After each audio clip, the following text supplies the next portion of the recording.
mirror on the wall, who's the saddest one of all? Linda was never the good witch.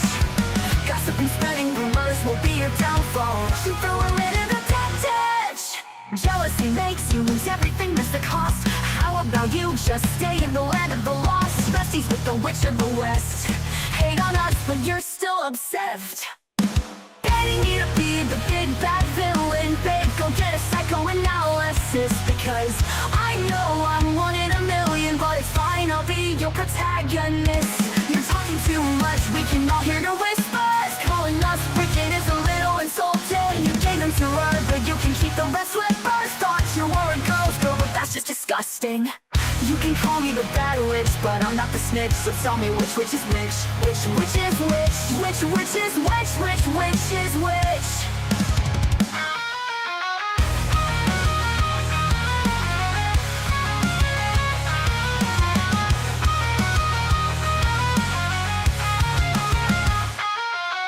Mirror on the wall, who's the saddest one of all? Glenda was never the good witch. Gossip and spreading rumors will be your downfall. She threw her into the dead ditch. Jealousy makes you lose everything, that's the cost. How about you just stay in the land of the lost? Besties with the witch of the west. Hate on us, but you're still obsessed. Hating me to be the big bad villain, babe, go get a psychoanalysis. Because I know I'm one in a million, but it's fine, I'll be your protagonist. Our subconsciousness that we have to deal with tonight is just a little bit different, and we're going to go into an excursion, well, into Freud for a moment. And going back to all my years of teaching, I advanced immediately to the blackboard to explain Freud and his theory in, I trust, simple terms. As you know, he had much to do with dreams, but there was a 4th or 5th century, a pre-Christian century book written in Egypt on the subject of dreams. In the Middle Ages, there was a doctor, a philosophical doctor, who said that physicians were wont to examine the dreams of their patients in order to determine their character. But Freud brought something very new and very important. And this is the way we will illustrate it. The subconscious and the conscious mind are simply divided. This we will call the conscious mind. Now, the subconscious mind is very deep. And these, I will tell you everything I draw. These are stairs. And down here is the basement. In this basement is what Freud calls id, I-D, id.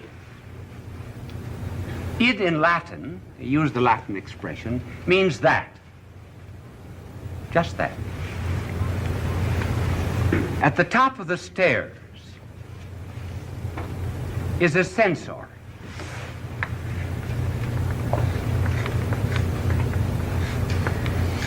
It's the only man I can draw. And he has a club in his hand. Now, down in this subconsciousness, down in the id, there are a number of drives, instincts, urges, and inclinations. Basically, they are the will to pleasure. More commonly, the sex instinct. Now, these instincts that we have try to get upstairs into consciousness. But moral taboos, convention, society, commandments and the like, repress them.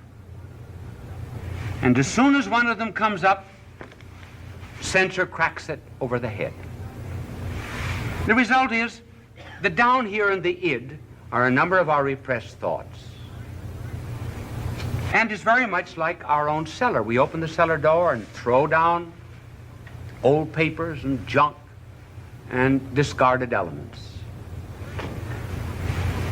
Where does this id come from? Is it made up solely of the thoughts that we repress? No, not solely, because where did we get this instinct of ours? Everybody has it. So this id, and much that is in it, and this is important, came from the outside. The outside. First of all, it came from our environment. We would never have anything in our heads we had not seen or touched or smelled something. And then another psychiatrist by the name of Carl Jung said that down in the subconsciousness there was also what he called the myths of the human race. He called it the collective unconsciousness. But the point is, they come from the outside, though they are here in the id. Now,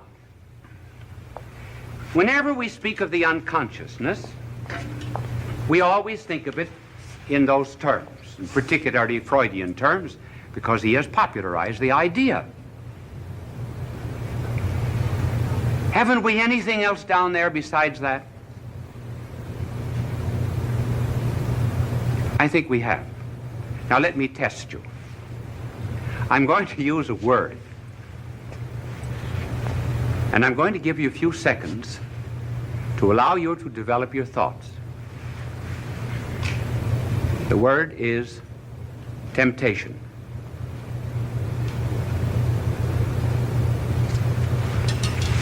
You thought of something dirty, didn't you?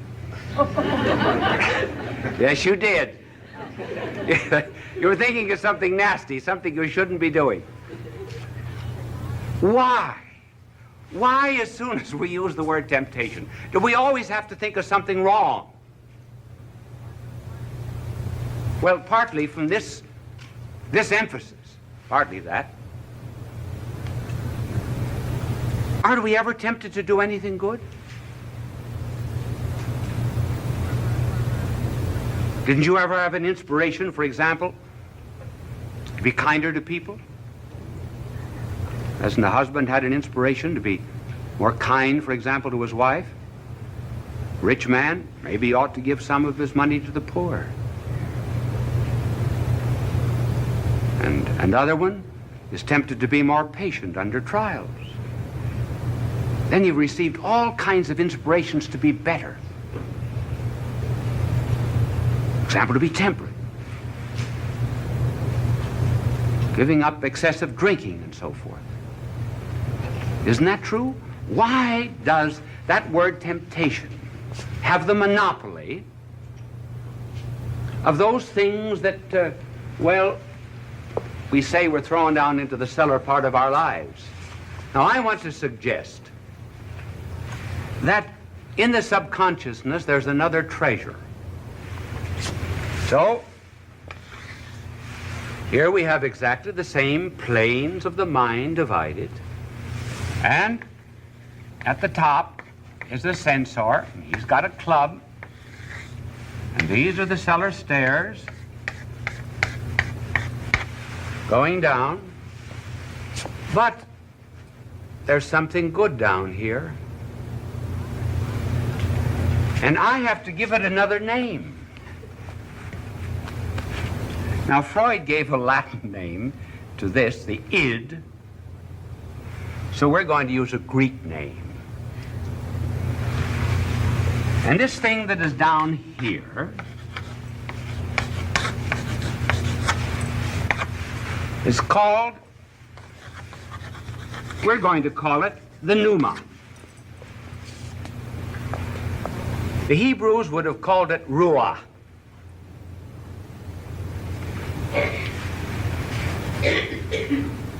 If we take just this side of the subconsciousness, and it's very true and real, then we have only just the earth and sand and mud. But isn't there something in the earth besides mud and dirt and sand? Gold and silver is hidden there. Aren't there wine cellars in a basement as well as rubbish? And sometimes garbage? Do we not have good thoughts? As well as we have very evil thoughts? Now, where do these thoughts come from? These inspirations? Well, the id came from the outside. As we said, our experience, our environment, our animal ancestry, heritage of the human race, collective unconsciousness, call it whatever you please, and adopt whatever theory of psychiatry that you please. So too, the inspirations, the good thoughts, another kind of temptations, pass through this subconsciousness. And this pneuma, too, comes from the outside. It operates on the inside, yes, but it comes from the outside. I'm not going to say where it comes from. It's just from the outside. Now, it sends up, not just, for example, a will to pleasure. It sends up a will to happiness, a will to meaning, a will to peace. And what does the censor do now? Oh, the censor, as this censor will sometimes repress the things that are dedicated only to carnal pleasure, so this one is going to repress all the good temptations. And he's got really 7 clubs up there. One is pride, and the other is covetousness, lust, anger, envy, gluttony, and sloth. They're all up here, and he tries to keep them down. Just as Freud said, the superego tries to keep down these sexual desires. All right, then there are treasures in the subconsciousness which are worth studying. We're going to emphasize, first of all, that these come from the outside. Now, my angel is going to clean off the blackboard. Be careful of the stairs, Angel. Be careful of the stairs.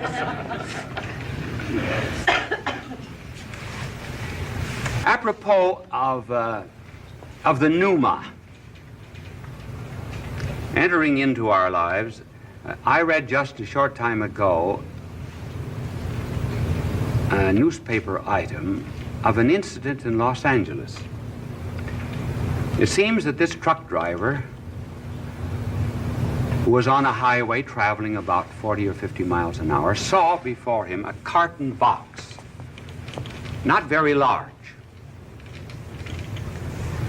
He said every carton box that he ever saw on a highway, he always ran over. He said he took a kind of a delight in running over a carton box and crushing it. He said it gave him a sense of power. When he saw this carton box, he said he swerved his truck violently to the side to avoid it, pulled up on the side of the road, went back to the carton box. What was in it? A 3-year-old boy who had crawled into the box and was making his way across the highway. And they said to him, "What made you do it?" He said, "I don't know what made me do it. I haven't any idea. I don't know where it came from." He said, "Maybe it was God. I don't know."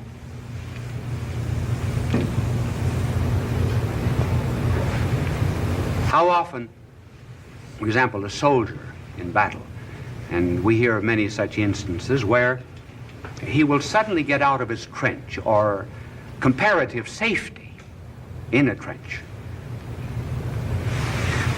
make his way out to the battlefield under fire of the enemy in order to rescue a buddy. He's given great praise for it. What will he generally say? He would generally say, "Anybody else would have done it." Well, why did you do it? Well, the thought just came to me that I should. Now, this was something that was not part of the soldier's life, as it was not part of the truck driver's life. But it influenced him.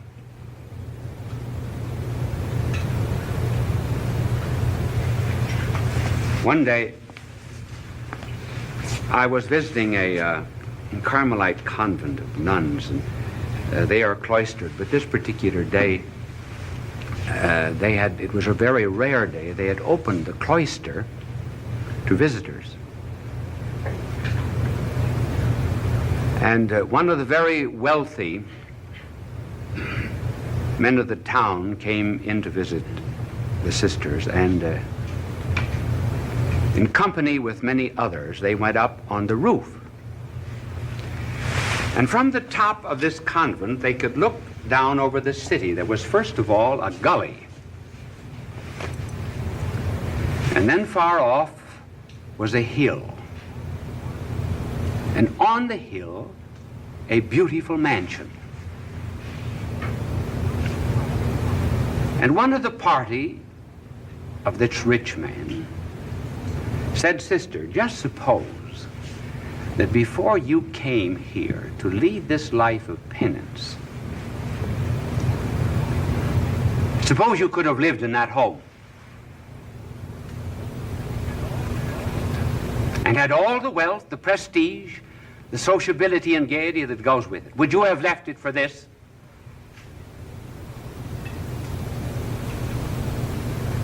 She says, "That is my home."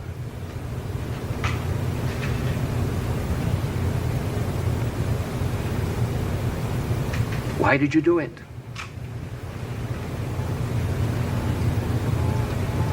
She said, "There was always something inside of me that was welling up into my conscious mind that told me that I should do this, and I would be happy.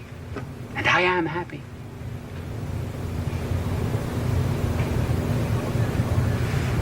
So there is something else in our subconscious mind, therefore, besides the base.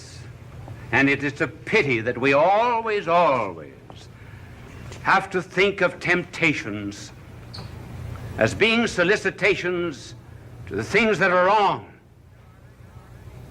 when there are many, and many more, that are solicitations to what is right. We resist probably more temptations to goodness than we ever do to badness. I'm sure we do. All of us. We give way to the id far more than to the pneuma.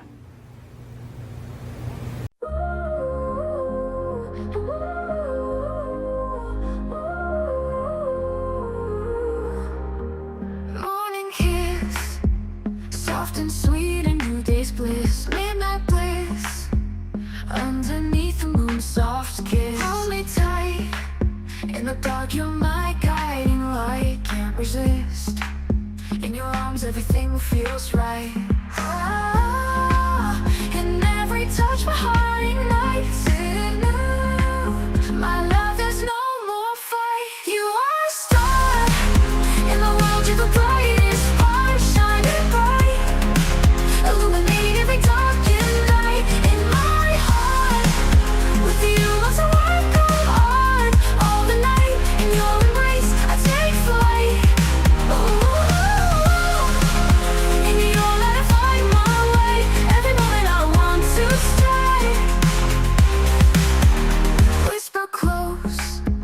Secrets that only we know. Feel the glow in your presence, time moves slow. Touch my soul, your love's the fire that makes me whole. Let it shows, together let our true selves unfold. I'm hung, every whisper all our story told. In your eyes, my heart's been sold.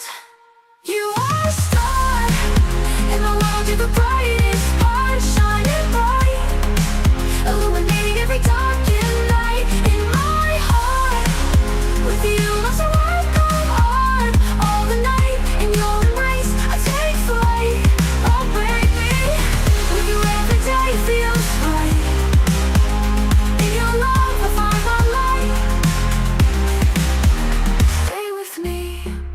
Let's dance under the moonlit sea. Just be free. In your arms I find my plea. In your light I find strength, I find my might. I believe in this love we're meant to be. Ooh, in your light my dreams take flight. With you everything feels right. You are a star in my world, you're the brightest part, shining bright, illuminating every darkened night. In my heart, with you love's a wide go hard. All the night in your embrace I take flight. Heart, heart, now together we shine so bright. In your love my heart's alight.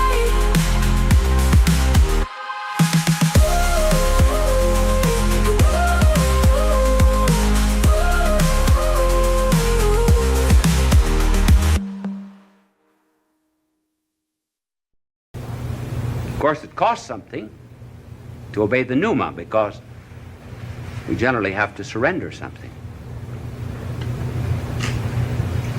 Now, what does this pneuma do when it gets into us? Well, let me see. If I took a tennis ball and I rolled it across the table here, that tennis ball would go in a straight line unless it were diverted by a superior force or by my hand. So too, when we are going in a certain direction, we continue in that direction unless some superior power diverts and changes us. And what does it generally is this pneuma, which has the character of love. It introduces a new love. Like a boy that I knew of, he had dirty fingernails, he hardly ever washed his face, he would come to table with dirty clothes.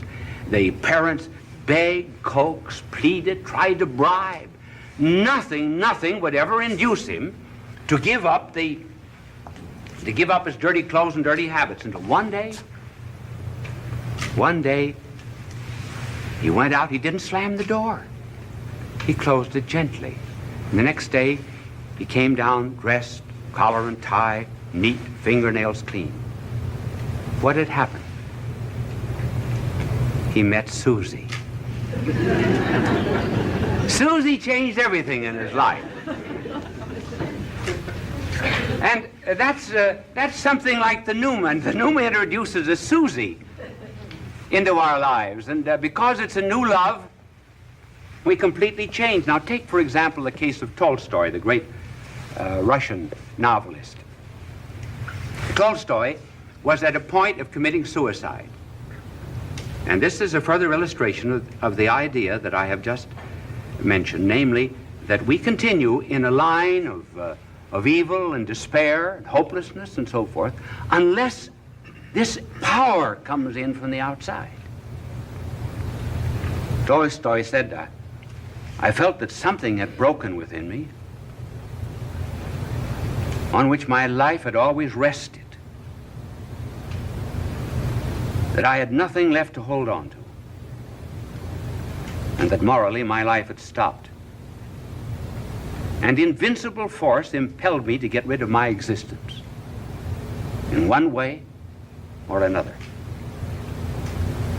And yet, while my intellect was working, something else in me was working too, and kept me from the deed. A consciousness of life, as I may call it, which was like a force that obliged my mind to fix itself in another direction and draw me out of my situation of despair. During the whole course of this year, when I almost unceasingly kept asking myself how to end this business, whether by the rope or by the bullet, during all that time, alongside of all of those movements of my ideas and observations, my heart kept languishing with another pining emotion. I call this by no other name than the thirst of God. Now, you've had that experience too. Many, many times. We all have had. And it's unfortunate that psychiatrists have not treated this properly.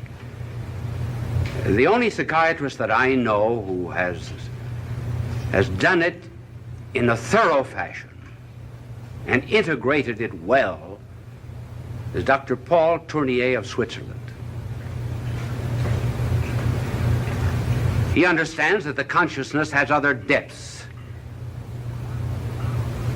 far more profound than those of which we've spoken. So that our lives, until this pneuma comes, is something very much like a flattened Japanese lantern.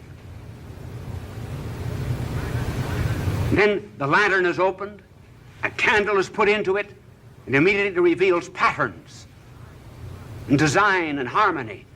And so when this pneuma begins to take possession of our lives, we change. We have the same eyes at night as we have in the day. Why can't we see at night? Because we lack the light of the sun. And so this pneuma is a light. It illumines our intellect. It's a power. It gives strength to our will. It's a power. It changes our direction. And maybe it might be a good thing if we all resisted a few more temptations of the id and began to have the beautiful experience of accepting the temptations of the pneuma.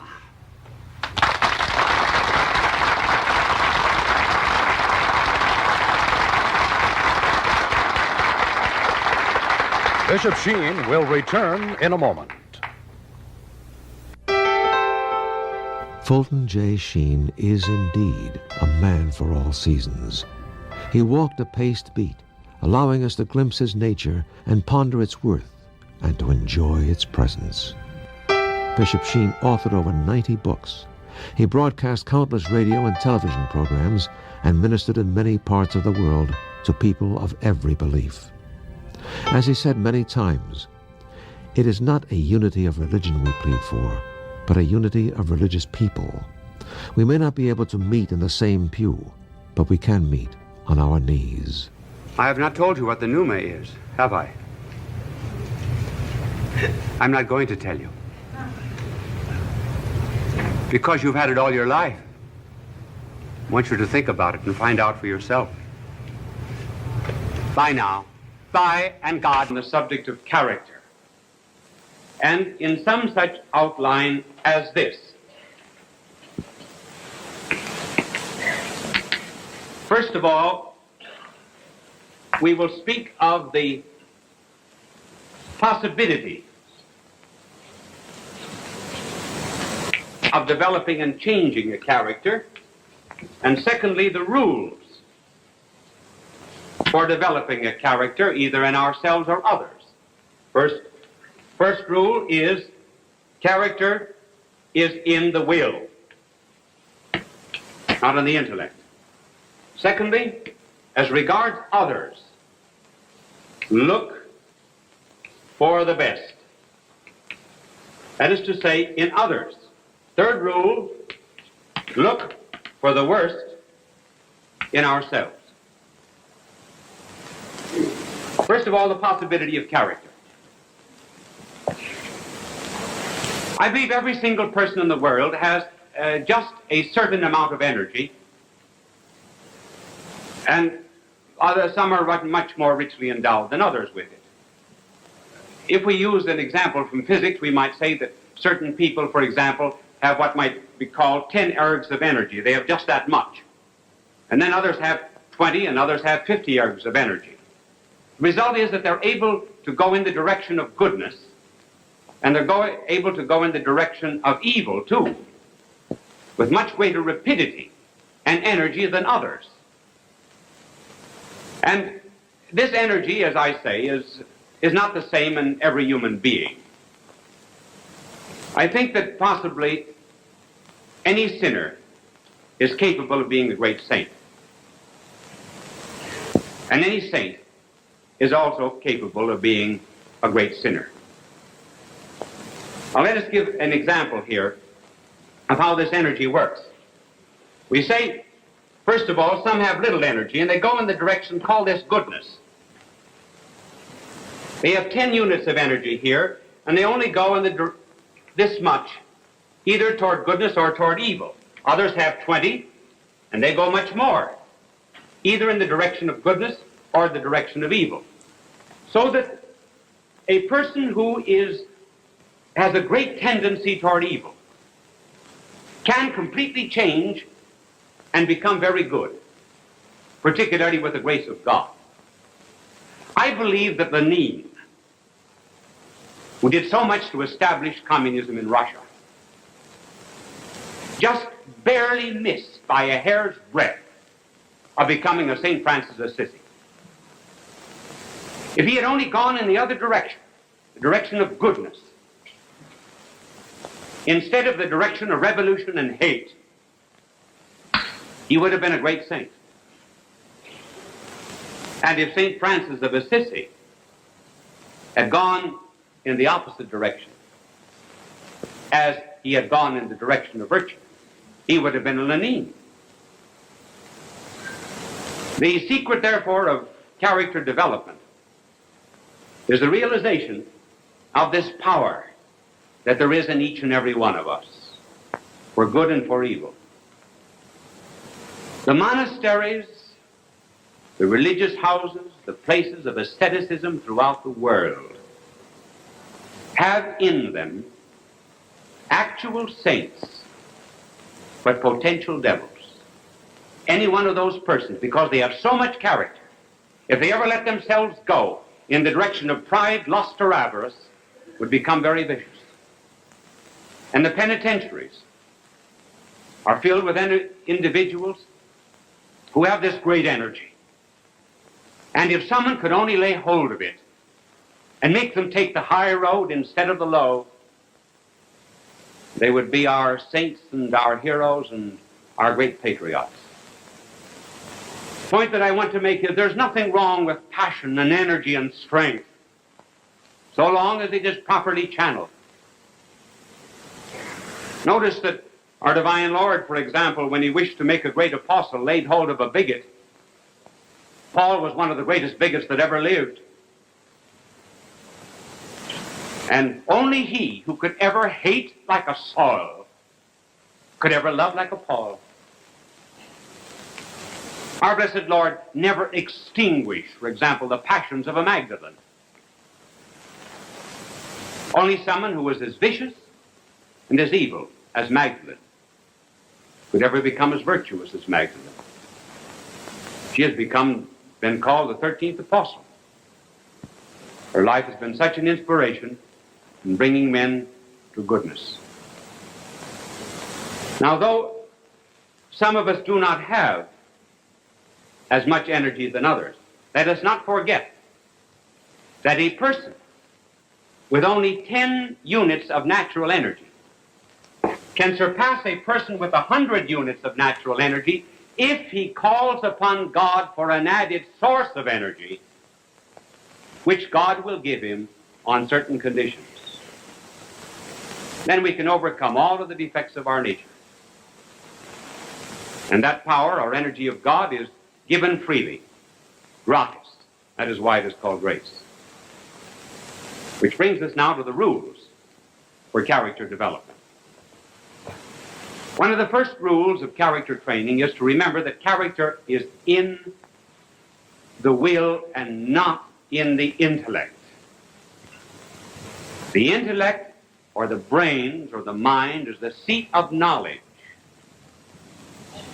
The will is the seat of choices, loves, motives, and responsibilities. Almost all of education today is directed to the communication of knowledge and not to the development of character. It is the mind that is changed, that is trained, rather than the will that is developed. And every decision that we make, every deed that we perform, almost every word that we say, goes into the making of our character, either for good or evil. You remember seeing icicles form? And a drop would fall upon the tiny little icicle and add to its substance and its quantity, and then more drops. And if the drops that fell were pure, the icicle itself would be pure. If the drops that fell were soiled and dirty, the icicle itself would be dirty. And so it is with character. All of our decisions pour down into its making. And if they're good acts, we turn out to be a good character. If they are evil, we turn out to be unhappy and frustrated and full of anxieties and fears. This will of ours is really the only thing in the world that is our own. God can take anything else away from us. He could take away our health, any wealth or possessions that we might have. The one thing that he leaves us, always our own, is our will.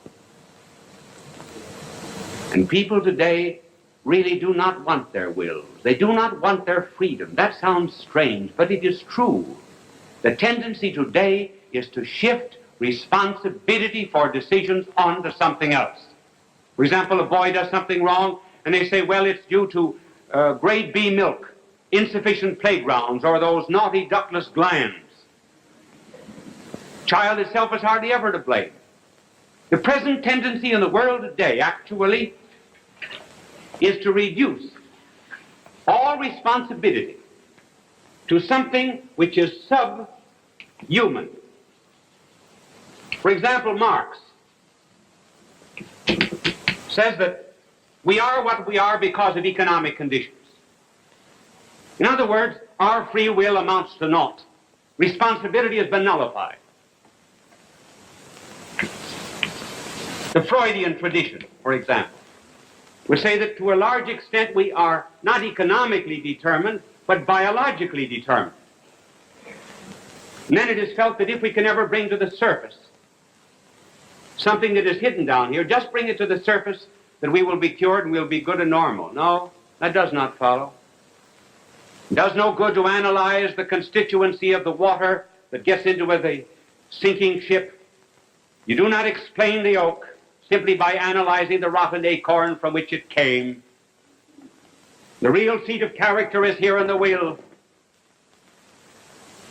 And we must not surrender that responsibility to the masses, as Marx would have it, or to any kind of biological determinism. Because if our will is determined by forces outside of ourselves, we no longer will make amendment for our misdeeds. And no character will ever grow without a constant resolution toward amendment. Character, as a matter of fact, is made by very severe discipline. You've seen a sculptor at work on marble, and the sculptor will first of all take a heavy chisel, and then will cut away great, huge chunks of marble. And then with more delicate blows, he will begin to bring out the image until finally perhaps all that is needed to reveal it is just the brush of a hand. And in the training of character, we have certain tendencies in us that are evil, that have to be every now and then repressed. And no one single blow or act will do it. And we have to take this mallet of our will, this chisel of our determination, and we knock off huge, great chunks of selfishness. And then later on, with more refined detachment and asceticism of the spirit, we finally come to a point where our character is really revealed and we appear as we ought to be and as God intended us to be. So rule number one, then, is character is in our will. Rule number two